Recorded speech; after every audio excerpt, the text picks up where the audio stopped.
Welcome to Roots and Roofs, where we explore the intersection of motherhood and entrepreneurship in the real estate world. I am your host, Mackenzie Shelton. Join us as we dive into the unique journey of balancing family life with owning a thriving real estate business. Each episode, we will uncover inspiring stories, practical tips, mindset conversations, and expert insights from others who are carving their paths in the real estate industry. Whether you are a seasoned realtor, a prospective buyer, or simply curious about the dynamics of managing both home and career, Roots and Roofs is your go-to podcast for heartfelt discussions and invaluable advice. Tune in and discover how these incredible women are building deep roots from the ground up while nurturing their families under the same roof. Hi, everyone. Welcome back to Roots and Roofs. I wanted to talk to everyone today about balancing the holiday hustle as a self-employed mom. The holiday season is a magical time filled with family, festivities, and cherished traditions, but let's face it, it can be super overwhelming, especially for self-employed moms. Between running your business, managing your household, and making the holidays special for your family, it is easy to feel stretched thin. But with a bit of structure, prioritization, and a healthy dose of grace, you can navigate this busy season while still finding joy. Here's just a couple ways that I would like to suggest that you kind of balance the holiday hustle and still thrive as a self employed mom. So, the holidays have a unique way of disrupting our routines. While the change in pace can be refreshing, it often brings added stress. When you establish a framework for your time, you create peace of mind. You're better equipped to tackle your to do lists, meet business obligations, and carve out moments for yourself. A solid plan also helps ensure that you're present for what matters most, creating holiday memories with your loved ones. So, to maintain balance, I think the first step is creating a realistic and intentional schedule. Here's just a couple ways that I do that for myself.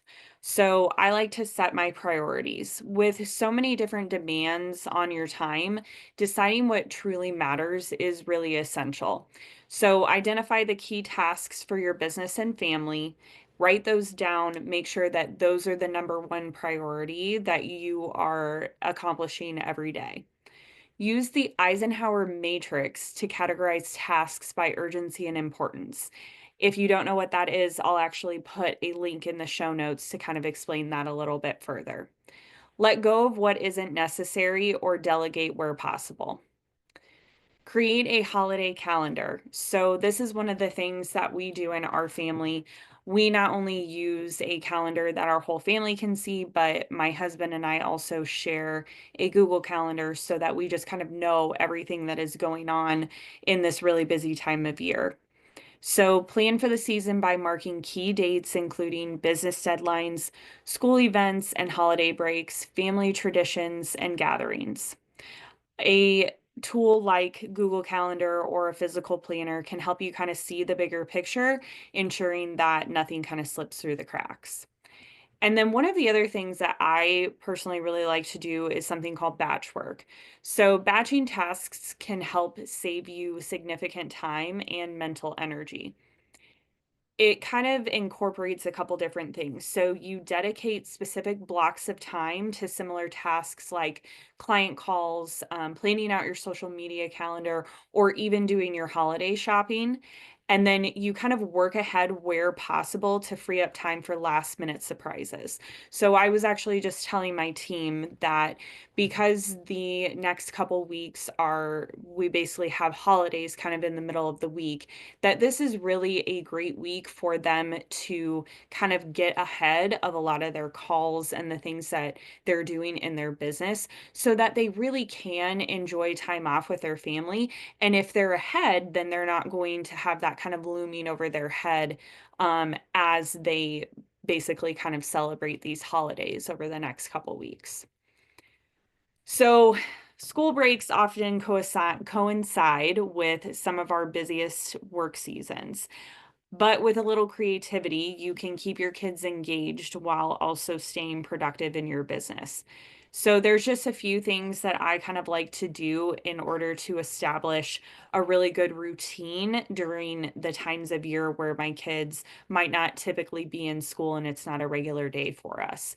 So kids thrive on structure even during the holidays. So set consistent wake up times, meal schedules, and even times that you're going to be doing activities with them. Include quiet periods for focused work and active playtime to burn off energy.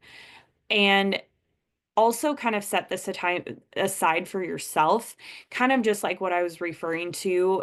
Block scheduling is very helpful when your kids are out of school. If you have school age children and you say, hey, look, from 1 to 3 every day, mom really needs to sit down and focus on work, and you kind of give your kids the heads up, they're going to be less likely to bother you and kind of need things during that time, really truly depending on their age, but that's really worked well for me in the past. And even involve your kids in some of the things that you have going on. So bring your kids into the holiday spirit by letting them help with age appropriate tasks. So, just for instance, I have a couple high schoolers. I will probably be using their help in maybe wrapping or at least putting some gifts in gift bags this year, just to help it be a little easier on myself as time goes on. This also helps keep them busy while teaching responsibility and fostering family teamwork. And then I would say create work-friendly activities. So this can be stuff that's like a holiday themed craft kit, quiet puzzles, coloring books, reading time. If you say, hey, from 1 to 3, mom needs to focus on some work, give your kids those activities during that time so that they are occupied and hopefully not coming and kind of interrupting the time that you did set aside to work. And then I would also say work in sprints. So this kind of goes back to the time blocking piece of it. Um, if it works really great for you, work for 25 minutes and then take an hour break and hang out with your kids. This allows you to kind of check in and make sure that they're um, not just bored out of their gourd or just, sitting on electronics, and they're actually engaging while having some nice time off. And then you don't kind of feel guilty later for not spending time with them. Also, amid the hustle, it is easy to neglect yourself. However, prioritizing self-care will keep you energized and reduce holiday burnout. So don't aim for perfection during this time. Some days are going to go off the rails, and that's okay. Focus on progress, not perfection, and let go of unnecessary pressure on yourself. If you are in a season where not only is it the holidays, but you've got sick kids, or people aren't feeling good, or the kids, of course, are out of school for a holiday break, your days are not going to look typical, and striving for perfection is just going to leave you feeling burnout, like I said. And I would definitely put in your calendar to schedule some self-care. So maybe don't do this on the days where the kids don't have school, but it can be just simple things like taking a morning walk to kind of clear your mind before your day starts, wrapping gifts by yourself, and not having the kids help you. Or for me, sometimes it's just being able to cook by myself while my husband kind of takes care of the kids so that I can just have a little bit of alone time in my head, to kind of process my day. And then I would definitely say you need to stay flexible during this time. So when plans change, adapt rather than letting disruptions derail your day. A little flexibility can keep the holiday spirit alive. And I would definitely say also find joy in the holiday chaos. In the midst of juggling responsibilities, take a step back and remind yourself why you're doing all of this. You're trying to create cherished memories, provide for your family, and savor in the magic of the season. I know we all look back on our childhood very fondly at some of the things that our parents did, to make the holiday special for us. And just remember that those are the things that your kids are going to eventually remember. So make sure that you're just setting aside that time, even if it's just for 30 minutes to bake cookies with your kids. Infuse fun into everyday memories, playing holiday music while working, letting your kids, like I said, bake cookies, focus on connection rather than perfection. The small, imperfect moments often become the most treasured memories. At least I know that's in my case for sure. Balancing work, motherhood, and holiday obligations is no small feat, but it is absolutely possible with the right strategies in place. By building a structure, prioritizing self care, and embracing the beauty of imperfection, you can navigate this season with grace. I promise you, you can. Remember, the holidays are about joy, connection, and love, not how perfectly you execute your to do list. So give yourself the gift of flexibility and presence this season. If you want more tips for thriving as a self-employed mom, please be sure to share this with a fellow mompreneur and stay tuned for more insights on balancing business and family life. I hope you all have a wonderful holiday season, and I hope to see you next time.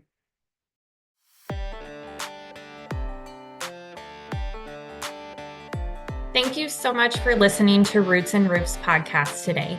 If you loved today's episode, please let me know. I love hearing from you on Instagram and Facebook, so feel free to send me a DM or tag me in your stories so I can share it too. If you're looking for more information about today's topic, please visit my website, mahoganyacres.com, and all of the information that is listed in the show notes below. Until next time.